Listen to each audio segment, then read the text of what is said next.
শওকত মোল্লা দেখছে ভাঙড়ে হার নিশ্চিত জেনে অফিসে বসে কান্নাকাটি করছে আর দলের লোকেদের বলে দিয়েছে তোরা বিক্ষোভ কর, হ্যাঁ আমি যাতে ফের ক্যানিংয়ে ফিরে আসি। উনি আরাবুল ইসলামকে যেভাবে সরিয়েছেন তার শিক্ষা ভাঙড়ের মানুষ ওনাকে। আবার বলছি শওকত মোল্লা ঘরে বসে কান্নাকাটি করছে প্রচণ্ডভাবে, আমরা খবর পাচ্ছি প্রচণ্ডভাবে কান্নাকাটি করছে, প্রচণ্ড ভয় পাচ্ছে, প্রচণ্ড ভয়। নওশাদ সিদ্দিকী লক্ষাধিক ভোটে জিতবে, শওকত মোল্লা এটা জেনে গেছে। অন্যায় করলে পাপ বাপেরে ছাড়বে। যদি কেউ ভাঙড়ে দাঁড়িয়ে বলে শওকত মোল্লা লক্ষাধিক ভোটে জিতবে, তাহলে সে হয় গাঁজাখোর, আর না হলে মতরত খেয়ে হয়তো বোর সাথে ঝগড়া করে সেই কথাটা বলেছে। মমতা ব্যানার্জি তখন ভাঙড়ে ঢুকলে তাড়া দিত, আর আরাবুল ইসলাম অরূপ ভদ্রকে সাথে নিয়ে এখানে একাধিকবার অরূপ ভদ্র গাড়ি হয়েছে, আমার উপরে আক্রমণ হয়েছে, আমার উপরে গুলি চলেছে ভাঙড়কে নতুন করে সাজাতে 98 সালে। আচ্ছা, একটা হাসির কথা আমি এটা বুঝতে পারছি, শওকত মোল্লা যদি ভাঙড়ে এসে বহিরাগত না হয় তাহলে বাহারুল কিভাবে বহিরাগত হচ্ছে? এটা তো প্রথম প্রশ্ন হওয়া উচিত। এই এই এই নাটকটা শওকত মোল্লা করছে। যখন ক্যান্ডিডেট ঘোষণা হয়ে গেছে, শওকত মোল্লা দেখছে ভাঙড়ে হার নিশ্চিত জেনে অফিসে বসে কান্নাকাটি করছে আর দলের লোকেদের বলে দিয়েছে তোরা বিক্ষোভ কর, হ্যাঁ আমি যাতে ফের ক্যানিংয়ে ফিরে আসি। এইসব হচ্ছে ছক।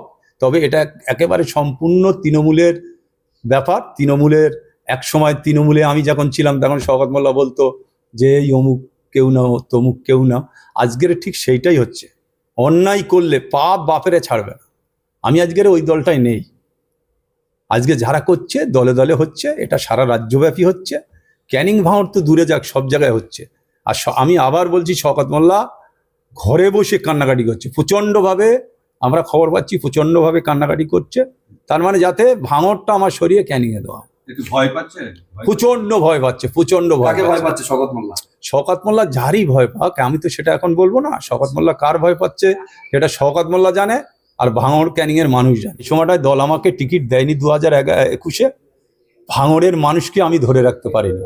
সবাই ঘুরে আইএসএফে চলে গেছে।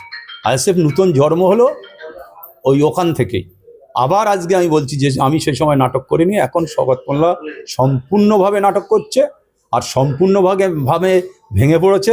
জানে যে ভাঙড়ও যাবে, ক্যানিংও যাবে। নওশাদ সিদ্দিকী লক্ষাধিক ভোটে জিতবে, শওকত মোল্লা এটা জেনে গেছে।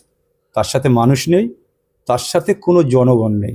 যে কটা নেতা যারা করে কেমনে খায় সেই কটাই আছে। ওদের দলের লোকেদের ভয় পাচ্ছে শওকত মোল্লা। কেউ কারুকে বিশ্বাস করতে পারছে না। উনি যে অন্যায় করেছে ভাঙড়ের মাটিতে, তাই ভাঙড়ের মানুষের যেমন বিশ্বাস করতে পারছে না, এখান থেকে পালানোর জন্য চেষ্টা করছে।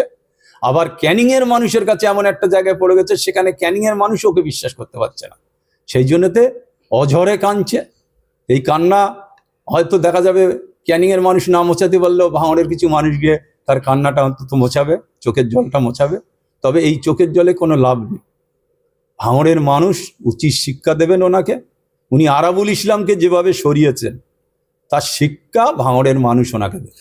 একটা সময় নির্দল করেছ, 2011 আমাকে হারিয়েছে। বাহারুল তো সঠিক তৃণমূল কংগ্রেস নয়। বাহারুল একটা সময় আমাকে হারিয়েছে। 2011 সালে নির্দল ক্রস লাইট করেছে। আজকে সে তৃণমূলের টিকিট পাচ্ছে। অনেক বলার আছে, কিন্তু বেশি বলবো না। কেন? সময় আছে, আস্তে আস্তে করে বলতে বলতে যেতে হবে।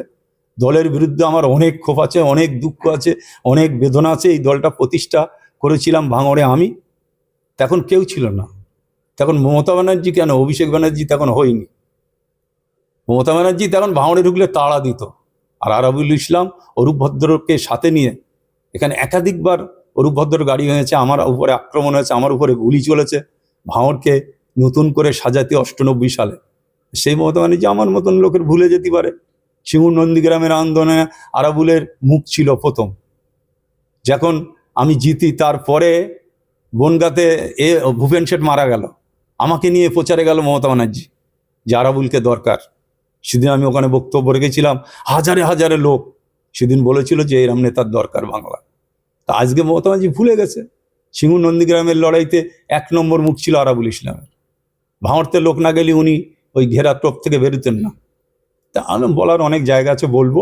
আমার যেটা বলার, ভাঙড় ক্যানিংয়ে যে পরিস্থিতি, আমি ফের রিপিট করছি, যে যিনি ঘরে বসে কাঁদছেন তিনি উচিত শিক্ষা ভাঙড়েও পাবেন, ক্যানিংয়ে পাবেন। যদি কেউ ভাঙড়ে দাঁড়িয়ে বলে শওকত মোল্লা লক্ষাধিক ভোটে জিতবে, তাহলে সে হয় গাঁজাখোর, আর না হলে মদটদ খেয়ে হয়তো বোর সাথে ঝগড়া করে এসে এই কথাটা বলেছে, একদম সে গাঁজাখোর। আর না হলে বোর সাথে ঝগড়া করে এসে এই কথাটা বলছে। লক্ষাধিক ভোটে কেন, লক্ষাধিক ভোটে হারবে। আমি বলছি, আমি 2021 সালে ভোজেরহাট মাঠে বলেছিলাম মিমি চক্রবর্তী 1 লক্ষ ভোটে জিতবে। সেদিন অরূপ বিশ্বাস হেসেছিল। তারপর যেদিন গণনার পরে 1,11,600 ভোটে যেতে, সেদিন অরূপ বিশ্বাসের অফিস থেকে হয়ে আমি বাড়ি এসেছিলাম, কালীঘাট গেছিলাম। তা অরূপ বিশ্বাস আমার ছুটি এসে জড়িয়ে ধরেছে, বলে তুই এত তো মানে তোর অভিজ্ঞতা যে তুই 1 লক্ষ ভোটে জিতবে বলেছিলি, সেদিন আমি হেসেছিলাম। তা আজকে আমি বলছি অনেকেই হাসবে, নওশাদ সিদ্দিকী 1 লক্ষ ভোটে জিতবে। আরো ভালো ভালো খবর দেখতে সাবস্ক্রাইব করুন বাংলা হান্টের ইউটিউব চ্যানেল। বাংলা হান্টের আরো খবর দেখতে নজর রাখুন। বাংলা খবর মানেই বাংলা হান্ট।